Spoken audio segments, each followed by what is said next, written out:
Amém? Vamos abrir nossas Bíblias no primeiro livro de Reis.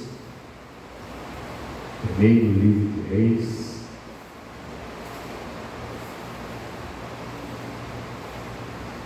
Obrigado.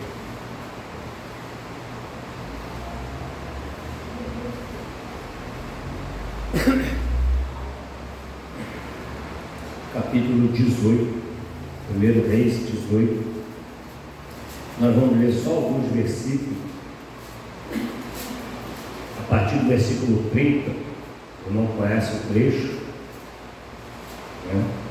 Elias desafia os profetas de Baal, e ele diz assim, versículo 30 em diante: então Elias disse a todo o povo: chegai-vos a mim.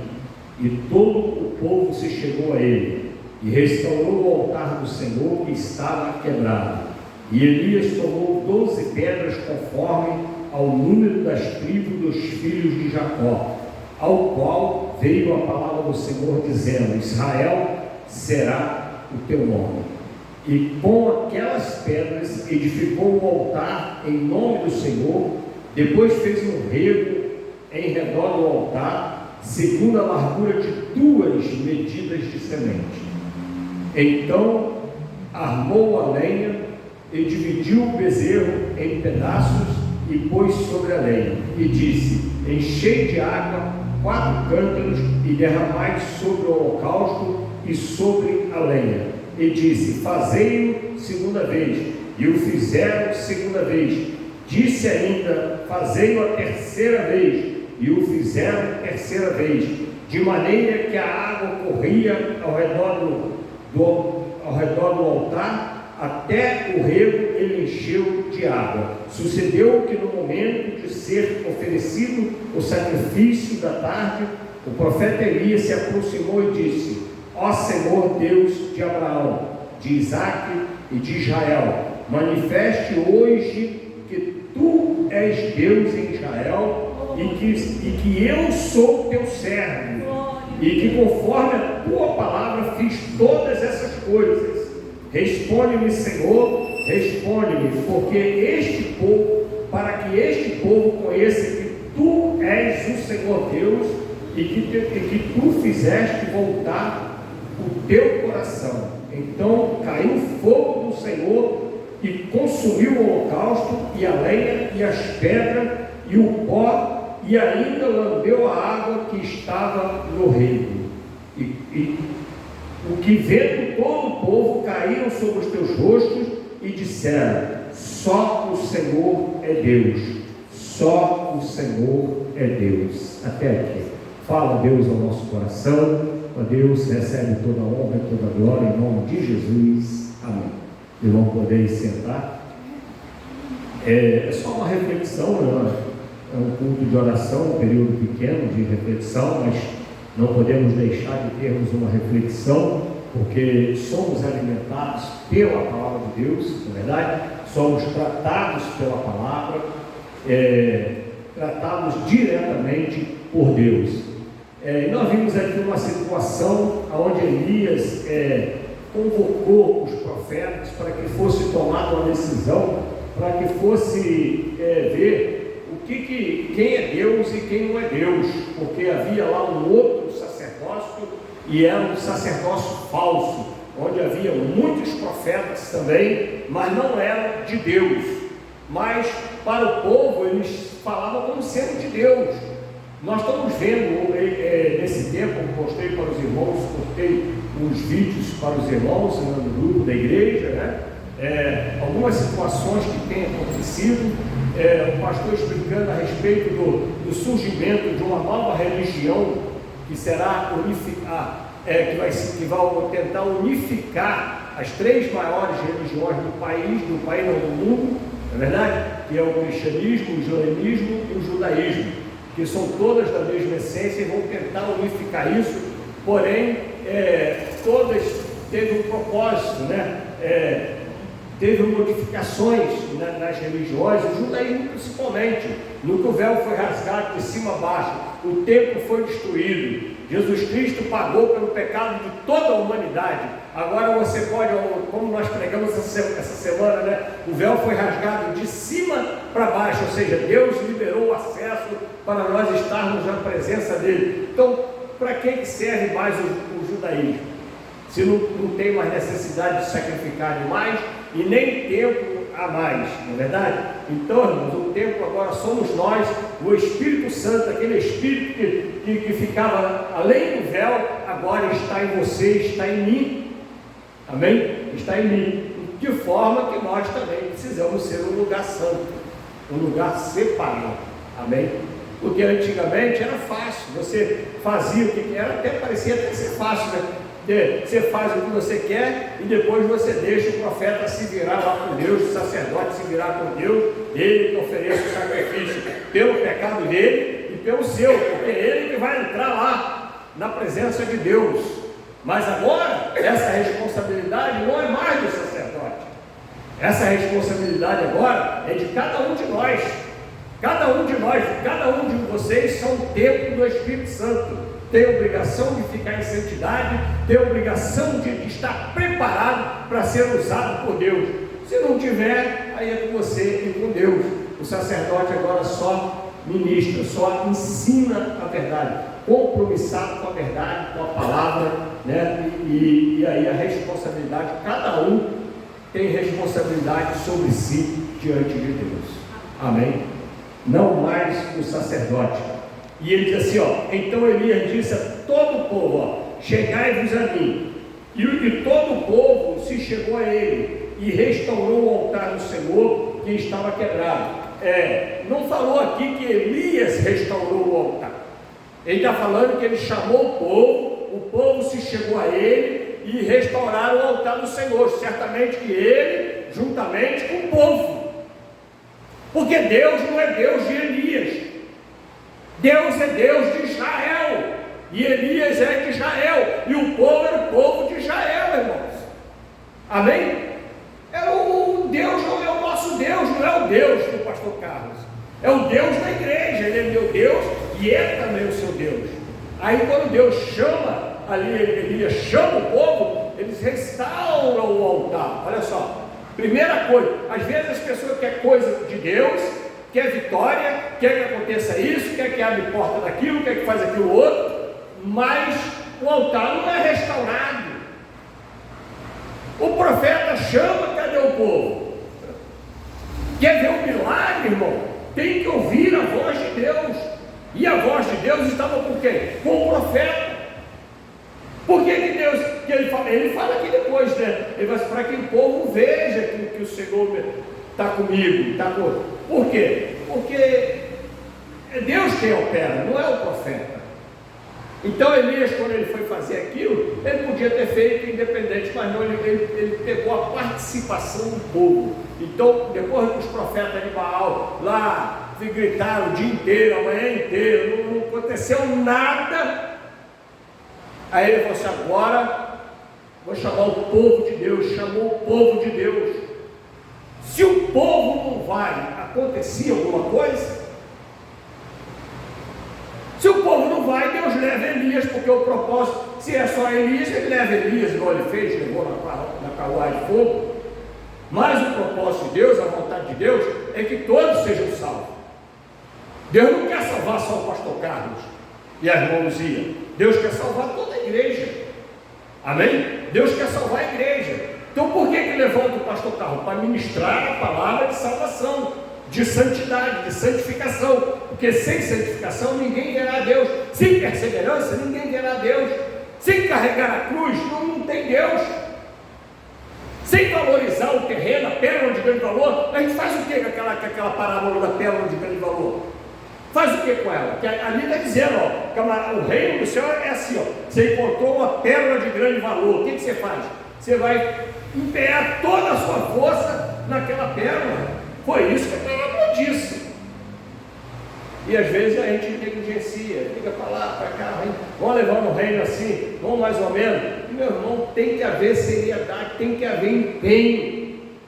O reino do céu, ele deixou claro, quem falou isso não foi profeta, não foi, embora o apóstolo Paulo já avisou, o reino é conquistado por esforço, mas o próprio Jesus declarou como é que funciona o reino dos céus, como que uma pessoa alcança o reino dos céus,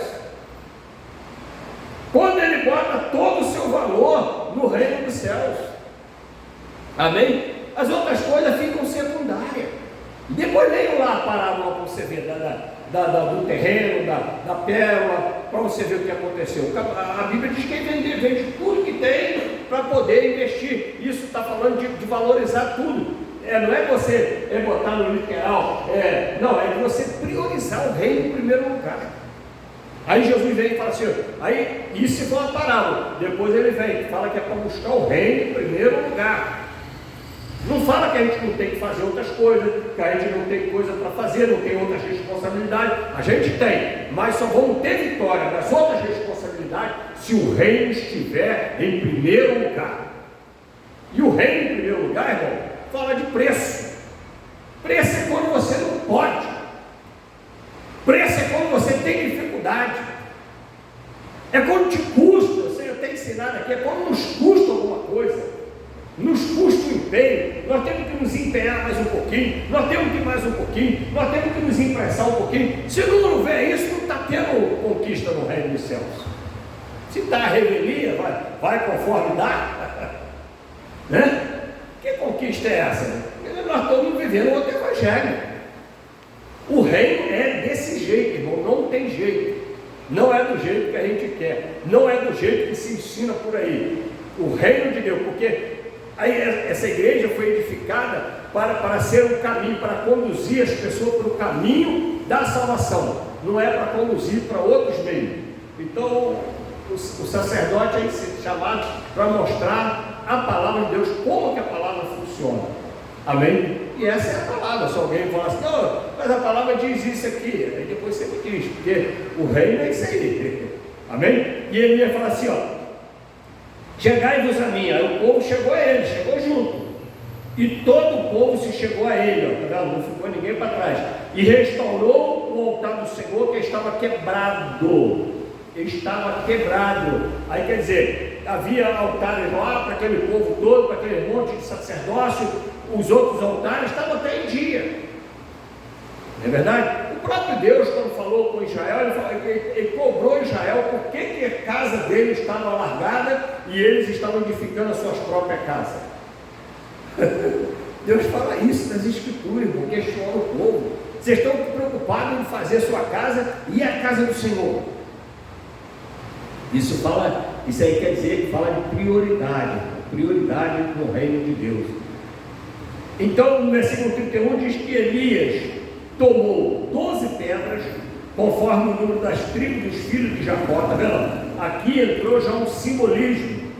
Por que ele não foi 14 pedras? Por que ele não foi 10 pedras? Por que ele não... Entendeu? Então a palavra de Deus, ela sempre tem essas figuras, desse simbolismo de 12, por quê? Porque essas 12 pedras tipificam as 12 tribos de Israel. São 12 tribos. Então é como se fosse uma pedra para cada tribo, para representar cada tribo. Para quê? Para fazer um altar. Olha só, juntou as 12 pedras, as 12 da tribo, para fazer um altar para sacrificar ao Senhor. Hoje, como é que acontece? Cada um de nós hoje somos uma pedra dessa, que não mais 12. Amém? Cada um de nós somos uma pedra. Paulo diz que nós somos um tijolo da igreja, somos um tijolo da construção. Vós sois o tijolo, Jesus é a pedra principal, nós somos os tijolos. Como é que vai construir o edifício? Como é que vai construir a casa de Deus? E a casa de Deus somos nós. Aí, essas pedras apontam para cada um de nós hoje. Ali era o envolvimento, não era só de Elias com Deus, mas de todo Israel. Aqui eu quero 12 pedras aqui, uma de cada tribo. Todas as tribos envolvidas na restauração do altar ao Senhor. Porque é o nosso Deus, é o Deus de todos nós. Isso fala de quê? Na igreja o empenho é o mesmo. Não é só o pastor. Cada membro da igreja tem que se empenhar em restaurar o altar, em que esse lugar seja uma bênção para Deus operar. Se você não se empenha, o altar vai ficar capenga, vai ficar faltando pedra, vai não sei o quê. Aí falta pedra, vai faltar, não vai ficar um serviço bem feito, não vai ficar uma oferta bem oferecida, não vai agradar a Deus, porque Deus recebe aquilo que é priorizado, que é feito com excelência, com zelo. No altar relaxado, Elias sabia que o altar não podia estar relaxado. Primeiro vamos restaurar o altar, filho. Nós se oferecer no altar todo arrebentado. E ele diz assim, e com aquelas pedras edificou o altar em nome do Senhor. Depois fez um rego em redor do altar, segundo a largura de 2 medidas de semente, né? Aqui a gente está acostumado a não usar muito essa palavra rego, mais para dar nome a outra coisa, não é verdade? Mas a verdade é que era uma vala que é aquele sulco, né, que faz na roça, viu aqui que ele usou? Segundo a 2 medidas de semente, né? Porque eles faziam aquele, lembra Eliseu? Ele ia com a junta de boi, aí ia fazendo aquela vala. Aí de acordo com que ele ia plantar a semente, a vala tinha uma profundidade ou não. Ali ele botou com a de 2 medidas, quer dizer, eu não sei qual era a referência naquela época. Eu sei que era dobrada.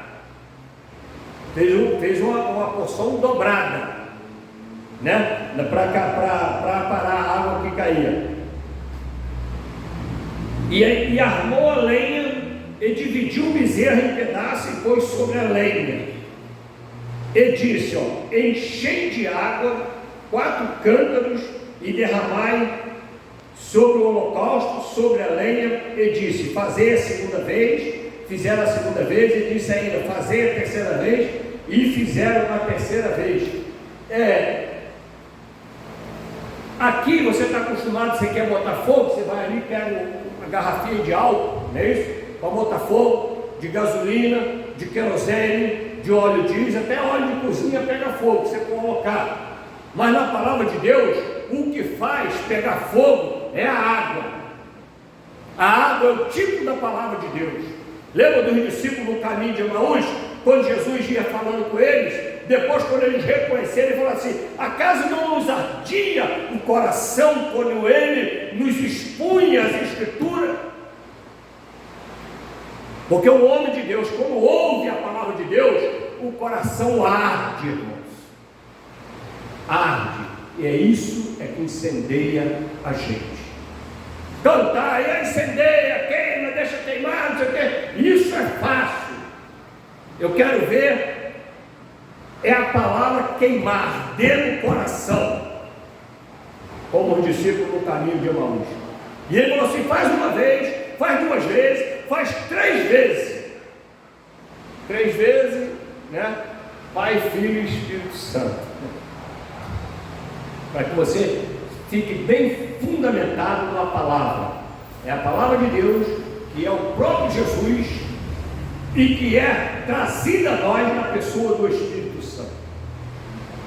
Ele que nos faz lembrar, ele que nos traz a palavra. Por exemplo, estou ministrando aqui, só estou lendo um texto, mas ele vai me trazendo a memória, toda a palavra, porque a Bíblia tem que estar toda no coração.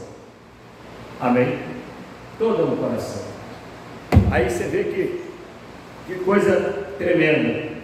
A palavra é o tipo, né, o combustível é a água. A água é o tipo da palavra.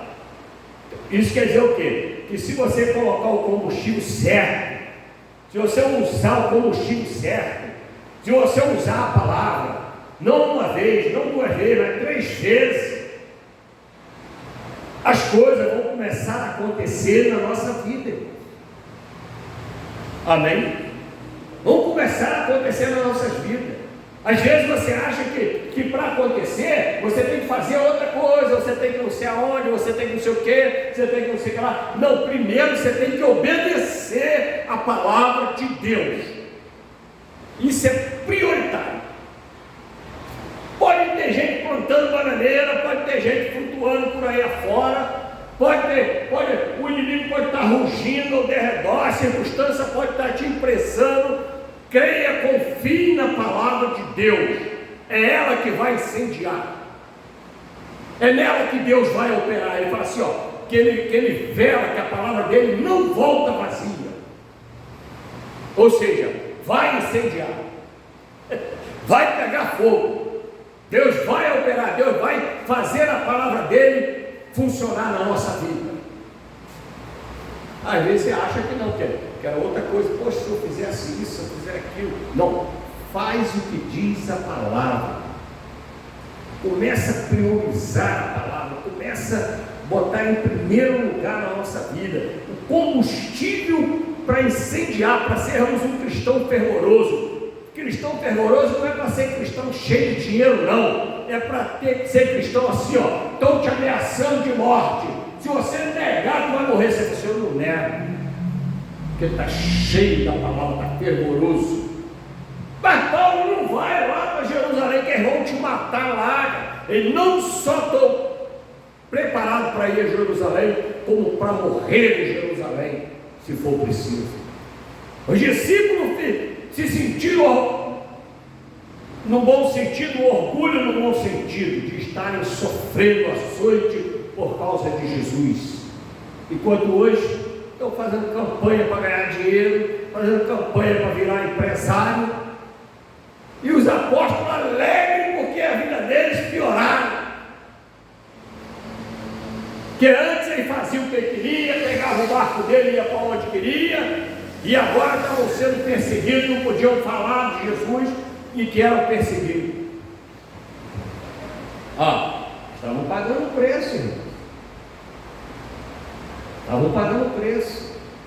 O negócio é que durante muito tempo pessoas têm pregado, ensinado que igreja é o lugar de ganhar dinheiro, e não é, irmão.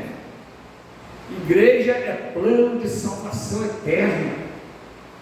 A igreja tem para que essa palavra seja ministrada, para nós estudarmos a palavra. Jesus, quando veio, ele visitava as sinagogas para ensinar. Lembra que ele abriu o livro do profeta, Isaías, ele falou assim: o Espírito do Senhor veio sobre mim, e ensinar nas sinagogas. Paulo, quando fazia as viagens missionárias, ele procurava primeiro a sinagoga, porque nas sinagogas estavam sendo ensinadas outras coisas, e eles iam lá para ensinar a verdade.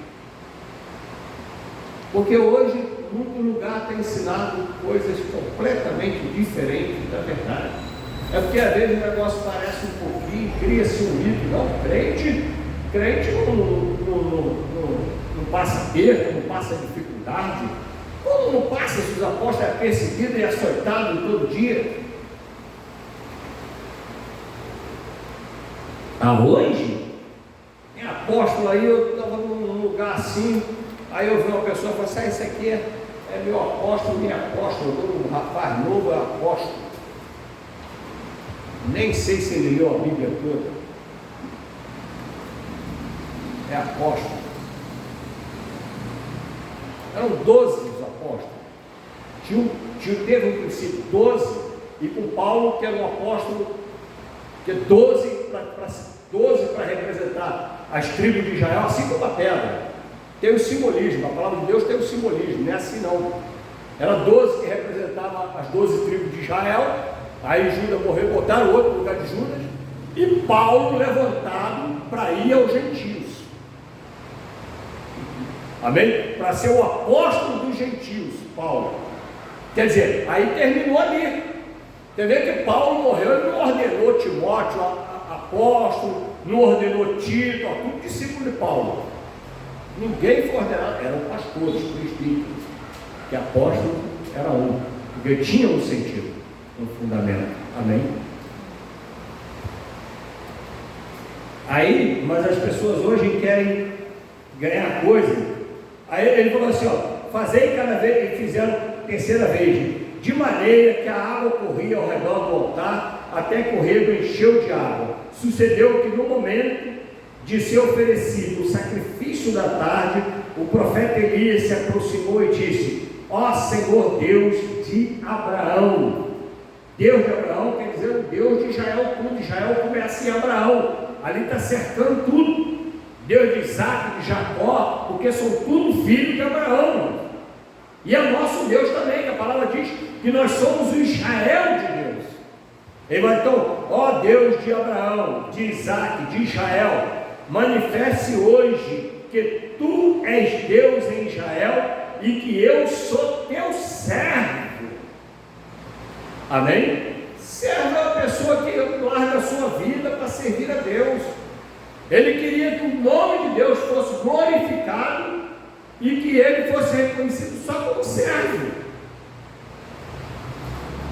E que conforme a tua palavra fiz todas essas coisas. Olha só, irmão, ele estava fazendo aquilo direcionado por Deus. Ele estava fazendo aquilo que Deus mandou ele fazer. Embora ele não falou assim, o Senhor mandou eu fazer mal, mas ele era um homem de Deus e ele fez porque Deus mandou. Se Deus não tivesse mandado, ia ficar gritando igual o outro também, e não ia acontecer nada. Mas o propósito ali era engrandecer, mostrar para o mundo que há um Deus verdadeiro e que era o Deus dele. Enquanto nós estivermos querendo coisas para nos beneficiar, como o Tiago falou, você não recebe porque não sabe orar, filho. Começa a querer coisas que engrandeçam, que mostrem para o mundo que você serve o Deus verdadeiro, que o nome de Deus seja glorificado na sua vida, que as pessoas olhem para nossas vidas e saibam que nós servimos a Deus. Responde-me, Senhor, responde-me, para que este povo conheça, não é para que cai de mim, mas porque o Senhor Deus, e que o Senhor que tu és o Senhor Deus, e que tu fizeste voltar o seu coração. Então saiu o fogo do Senhor, e consumiu o holocausto, e a lenha, e as pedras, e o pó, e ainda lambeu a água que estava no rio. Ou seja, tudo que estava fazendo parte daquele altar foi consumido, até as pedras. Está dizendo aqui, ó, então caiu o fogo do Senhor e consumiu o holocausto, a lenha e as pedras, e o pó que virou as pedras, e ainda lambeu a água que estava no rio. Ou seja, a água ficou totalmente sequinha, consumiu tudo. Deus mostrou que não ficou nada, nem um vestígio. Depois que Deus faz um milagre na nossa vida, irmãos, muitas vezes as pessoas não veem o vestígio. Mas quem sabe antes que tinha um altar ali, que tinha pedra ali, e agora uma obra, né, sabe como você era, como que você é agora, sabe, vai ver o que aconteceu, o poder de Deus, o milagre na nossa vida. Amém? Agora quem não sabe vai olhar ali, vai passar, não vai nem saber que ali tinha um altar que pegou fogo, estava cheio d'água e até a água foi consumida. Ó, e que vendo todo o povo, olha só como é que o propósito deu certo, ó. E que vendo todo o povo caíram sobre os seus rostos, ou seja, botaram a cara no chão, cair sobre o seu rosto, é botar literalmente a face na terra. Quando a gente coloca a face na terra, irmãos, aqui nessa época, a gente está abrindo mão de toda a vaidade, de toda a beleza, de todo orgulho, de toda a soberba. Você está abrindo mão de tudo, botando a cara no pó. E disseram: só o Senhor é Deus. Só o Senhor é Deus. Amém? Às vezes nós não falamos isso, mas às vezes nós nos portamos como se nós também fôssemos Deus. Quer ver o exemplo disso? O pecado de Eva. Amém? O pecado original. Não, se você comer, você vai ser igual a Deus. Bastou essa palavra para que ela queria ser igual a Deus. E quantas vezes, irmão, nós também temos atitudes que parece que Deus somos nós. E que Ele é o nosso servo. Aí está aqui. Aí quando você fica só pedindo para deleite da carne, Deus não dá, porque ele não é seu servo. O diabo fala, não recebe, porque não é você que manda em Deus. Mas peça para que o nome dele seja glorificado, para que as pessoas vejam que o Senhor, seu Deus, que você serve, é Deus em cima dos céus e embaixo na terra, como disse Raab. Amém? Que Deus nos abençoe a todos. Vamos ficar de pé, a hora já voou.